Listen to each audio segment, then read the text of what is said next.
Bienvenue sur Domotique Chronique, le podcast qui décrypte et explique la domotique et plus largement la maison connectée afin de la rendre simple et surtout accessible pour tous.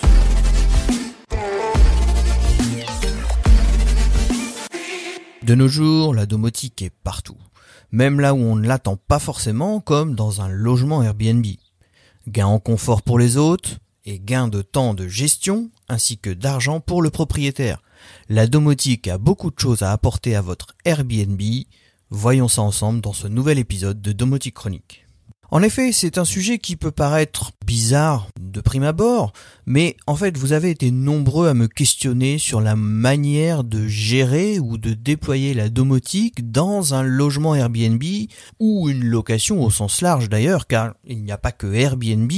Et le concept n'est absolument pas restreint à cette plateforme. Simplement, c'est la plateforme la plus répandue aujourd'hui, avec un maximum de logements, et donc on va globaliser les choses et généraliser en disant Airbnb. Mais bien sûr, tout le concept de fond que l'on aborde dans cet épisode colle à tout type de location. Comme beaucoup, moi aussi, j'utilise beaucoup Airbnb pour mes vacances. Cette plateforme permet un panel énorme de logements dans toutes les situations atypiques ou pas et toutes les localités, avec des prix souvent très attractifs, et c'est vrai que c'est un super service. Au gré de mes locations, je remarque, de mon œil de passionné domotique, plein de petites choses qui pourraient voir la gestion ou le séjour amélioré grâce à de la domotique. L'idée me trotte dans la tête depuis un moment, et au vu des nombreuses questions que vous m'avez posées sur le sujet, je sens qu'il y a vraiment un besoin et il y a vraiment une envie de savoir comment pratiquer et comment déployer la domotique. Donc, j'ai décidé de creuser le sujet et de vous proposer quelque chose avec tout ce que vous m'avez apporté dans vos questions, mais également tout ce que j'avais déjà en tête, afin de faire cet épisode et un guide complet sur le blog que, bien sûr, vous retrouverez dans les commentaires du podcast.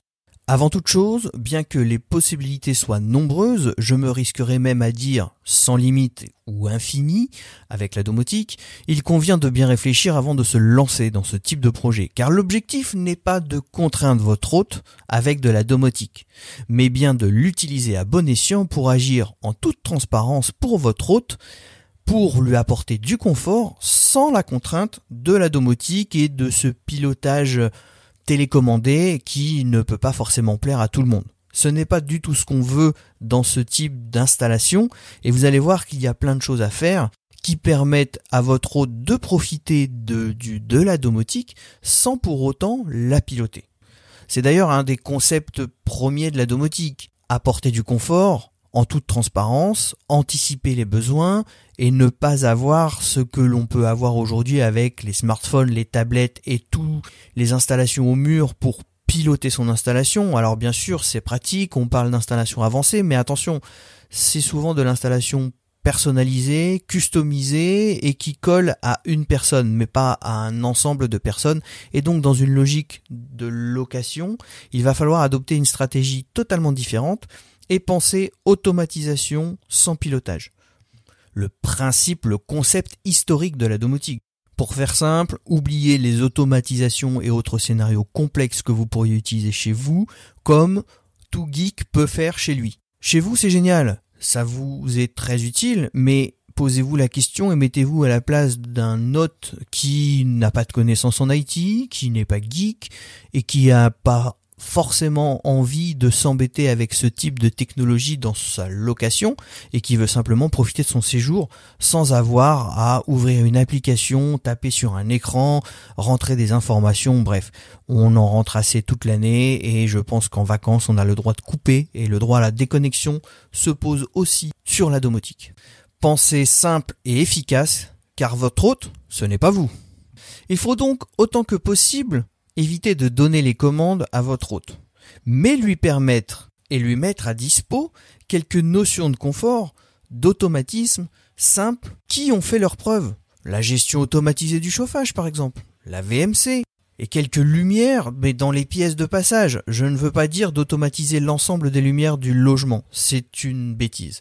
Par contre, automatiser les lumières dans les toilettes, les couloirs, la terrasse, tous ces endroits-là, des endroits de passage, ça a du sens. Dans le salon, ça a très peu de sens. Dans la cuisine, ça n'a pas de sens non plus. Donc, soyez rationnel, pensez votre projet et pensez automatisation pour ce qui est du poste de la lumière uniquement dans les pièces de passage et imaginez quelque chose qui, même sans domotique, que l'on connaît depuis très longtemps, la lumière qui s'allume et qui s'éteint toute seule. Pas forcément besoin de domotique pour faire cela, même si maintenant on peut le faire très facilement avec 2 capteurs, une ampoule. C'est quelque chose qui existe en électricité depuis bien longtemps avec un simple détecteur de présence. Mais voilà. Il va falloir se cantonner à ça, on oublie les ambiances lumineuses colorées ou autres, même si on peut dans un décor, un coffre derrière la télé, mettre un peu de couleur, pourquoi pas quand la télé est allumée, ça ne gêne pas. Par contre, proposer des ampoules Philips Hue plein l'appartement, ça n'a aucun sens. L'utilisateur devra forcément utiliser une télécommande ou une application pour gérer ses lumières. Restez basique, l'interrupteur au mur, et c'est très très bien. Par contre, pensez uniquement pièce de passage. Le chauffage, un autre poste clé et simple à automatiser. Alors là, pour le coup, on peut, si l'on veut, donner la main à l'utilisateur via un simple thermostat qui lui sera interfacé avec le système, donc toujours sans donner la main au système domotique à l'utilisateur, mais on peut lui proposer de modifier la consigne, même si derrière on va avoir des automatisations qui vont renforcer la consigne après un certain temps. Bon, ça c'est possible. Tout ce qui va être gestion des appareils énergivores, la chauffe du ballon d'eau chaude, le suivi énergétique, les radiateurs électriques, tout ça vous allez pouvoir aussi l'automatiser, le déclencher de manière ingénieuse avant l'arrivée de vos hôtes, le mettre en veille après le départ de vos hôtes. Bref, tout ça va rentrer dans une scénarisation silencieuse, je dirais, et transparente, qui va agir en fond de tâche sans impacter le quotidien de votre hôte, mais va vous faire gagner du temps et voire même de l'argent. C'est donc un combo gagnant, puisque vous allez apporter un peu de confort à votre hôte, en toute transparence, donc sans le gêner, son quotidien, dans son séjour, et également vous apporter de la simplification dans la gestion de votre logement. Même si vous êtes à distance, vous allez toujours avoir l'indice de consommation de votre logement, le suivi complet de la consommation d'eau, de la consommation d'électricité, de la consommation de gaz, tout ça c'est facile et possible, et vous allez pouvoir implémenter quelques petites automatisations qui vont permettre, en fonction de l'occupation de votre logement, d'activer le chauffe-eau, de le désactiver, de mettre en veille le chauffage, de mettre une consigne hors gel ou de mettre une consigne un peu plus basse dans les périodes où le logement n'est pas occupé, de prévoir le pré-chauffage du logement avant que votre hôte arrive, voire même de gérer l'accès à votre logement avec les serrures intelligentes que propose Nuki par exemple, qui permettent de générer des codes et des jetons pour avoir un accès sur une période donnée, facilement partagé avec un utilisateur. Bref, tout ça, ça va être possible, mais pensez à ne jamais vouloir donner accès à un dashboard ou à quelque chose, une tablette ou une application pour piloter la domotique. Ce n'est vraiment pas la bonne stratégie. Alors vous l'aurez compris, la stratégie n'est pas d'automatiser l'ensemble du logement, mais simplement des postes clés. Mais malgré tout, vous allez pouvoir avoir une installation automatisée, intelligente et surtout une gestion distante simplifiée. Et ça, c'est vraiment un gain en temps et en argent. Avec une simple box domotique, Home Assistant Green par exemple, alors là encore, pour le support domotique, on sait qu'Home Assistant peut être installé sur de multiples supports, mais oubliez la machine virtuelle, oubliez le Raspberry Pi, optez plutôt pour quelque chose de simple, qui ne nécessite pas d'installation complexe, de maintenance complexe. Optez pour la box Home Assistant Green, qui, logée dans un placard, va en toute transparence, gérer votre logement. En cas de coupure électrique, elle va redémarrer, elle va se réinitialiser, il n'y aura pas de souci. Vous aurez beaucoup moins de contraintes qu'avec un Raspberry Pi ou une instance virtualisée sous Proxmox. Donc, je vous conseille d'opter pour ce support pour votre domotique. Voyons maintenant les différents postes qu'il est possible d'automatiser. Alors déjà, au niveau du confort de votre hôte, et puis nous verrons ensuite la gestion distante et comment on peut améliorer les choses pour gérer, suivre votre logement tout au long de la saison estivale ou de la saison hivernale en fonction de la localisation de votre logement. Le premier poste, eh bien ça va être la sécurité, en tout cas l'accès au logement. Alors là, il y a deux écoles, hein. Il y a effectivement la serrure intelligente, où là on passe vraiment sur quelque chose d'automatisé, où vous allez quand même si la clé est possible, vous allez pouvoir partager un code.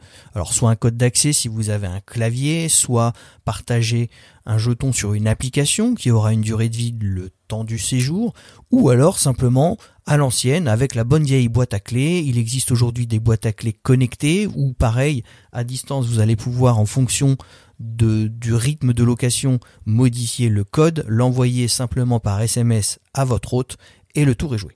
L'avantage de la serrure intelligente, c'est que vous allez pouvoir l'intégrer dans votre système domotique et avoir une gestion à distance complète et centralisée. Vous aurez donc le retour d'état de votre porte, vous allez pouvoir automatiser la fermeture à la fin du séjour si l'hôte a oublié de fermer. Enfin, vous allez avoir des contrôles sur les accès qui est assez pratique, mais ce n'est vraiment pas obligatoire. La boîte à clés fait très bien le job. L'autre poste, c'est le chauffage. Alors que vous soyez en chauffage électrique ou en chauffage centralisé, au gaz, au fioul ou une pompe à chaleur, le thermostat intelligent est clairement la solution.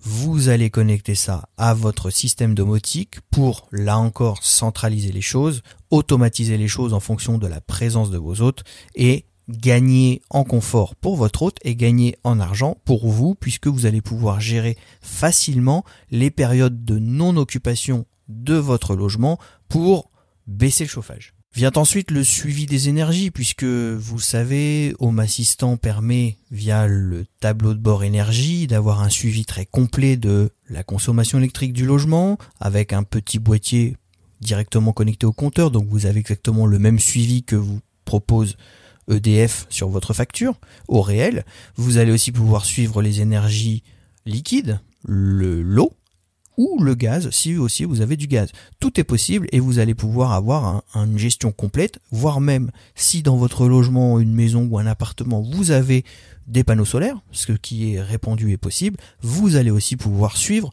la production d'énergie de votre logement, même à distance, loin de votre logement, tout ça dans l'écosystème domotique de votre logement.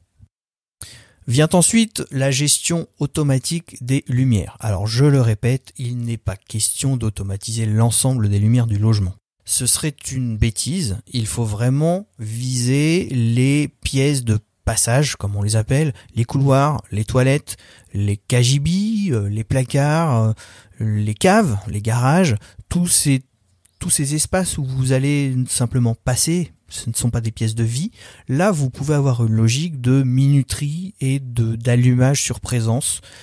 Il existe maintenant d'excellents capteurs de présence ou de mouvement. À vous de choisir celui que vous voulez. Le capteur de présence a l'avantage de vraiment reconnaître la présence d'une personne, même si immobile dans la pièce, il ne va pas passer en non détecté. Il va continuer à détecter une présence et donc conserver les lumières allumées.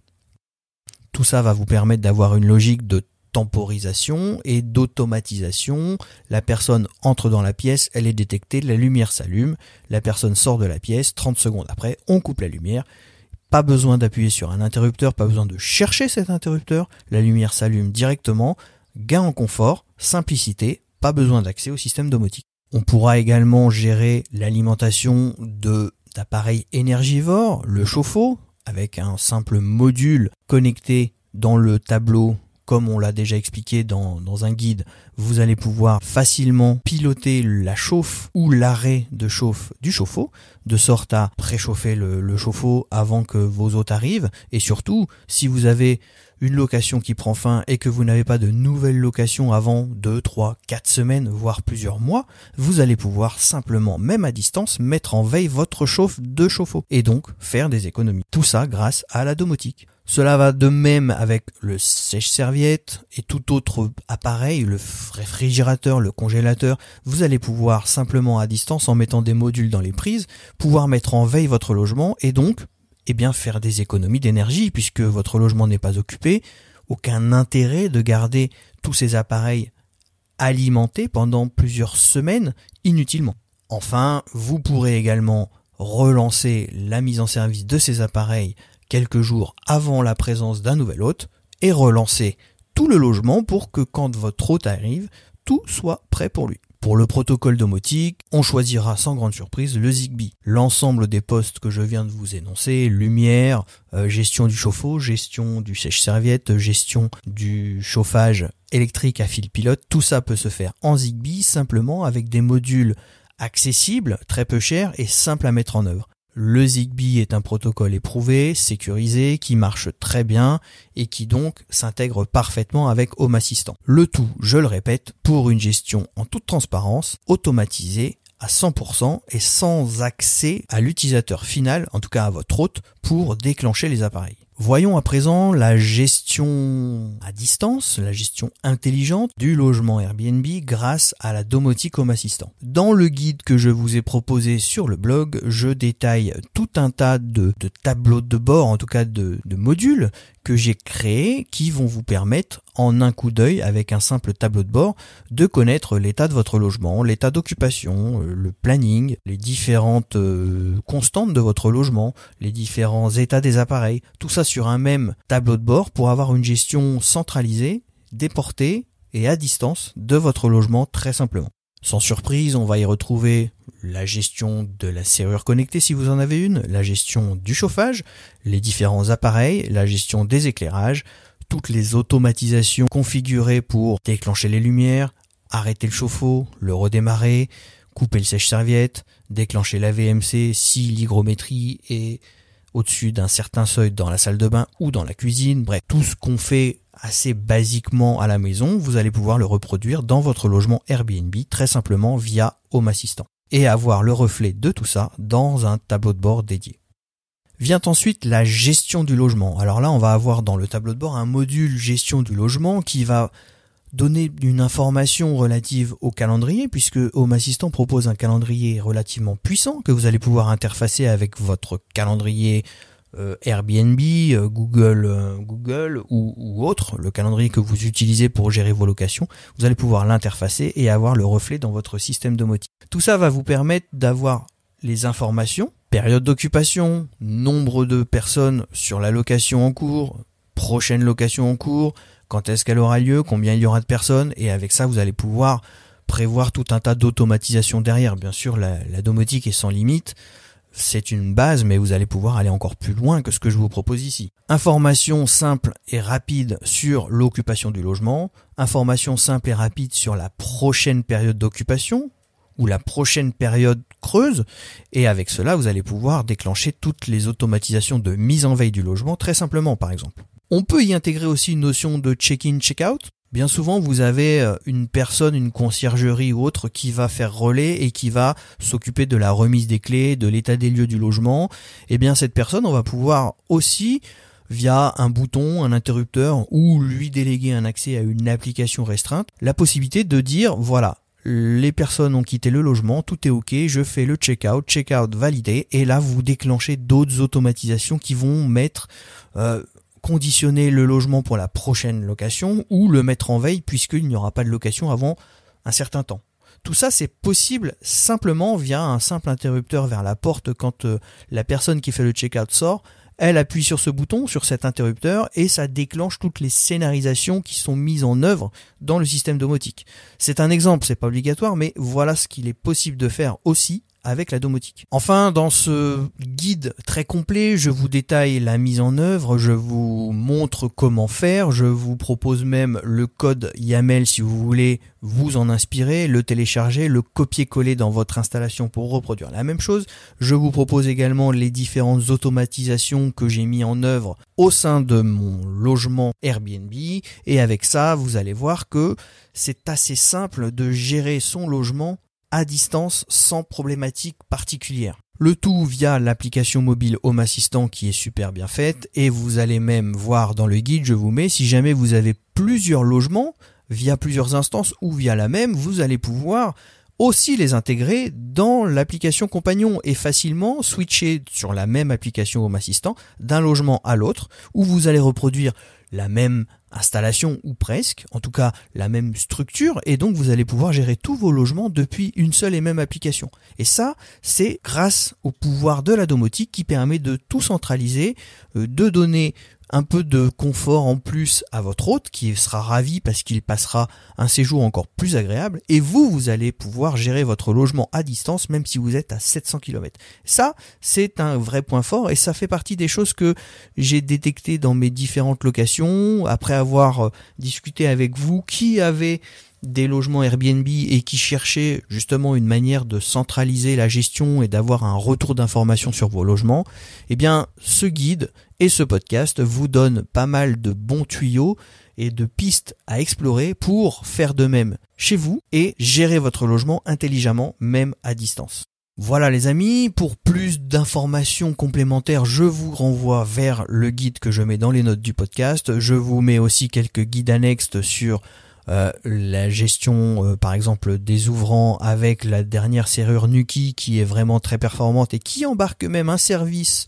Alors c'est un abonnement payant à l'année mais qui permet d'avoir une gestion intégrée avec Airbnb qui est aussi super intéressante. Et donc vous allez pouvoir avec tout ça avoir pas mal d'éléments pour vous aussi réfléchir à votre stratégie de gestion distante de votre location et mettre en œuvre quelque chose qui va vous permettre de faire un suivi complet, d'apporter du confort à votre hôte qui sera ravi de son séjour et qui reviendra certainement, en tout cas qui recommandera votre logement. Et surtout, vous allez avoir un retour d'information de votre ou vos logements et une gestion intelligente à distance qui vous fera gagner sur la facture d'énergie, d'électricité et toutes les annexes de location. Voilà les amis, pour ce podcast de l'été, je vous propose de lire un petit peu le blog, de parcourir les différents guides annexes et moi je vous souhaite un super été et je vous dis rendez-vous à la rentrée pour un nouvel épisode de Domotique Chronique.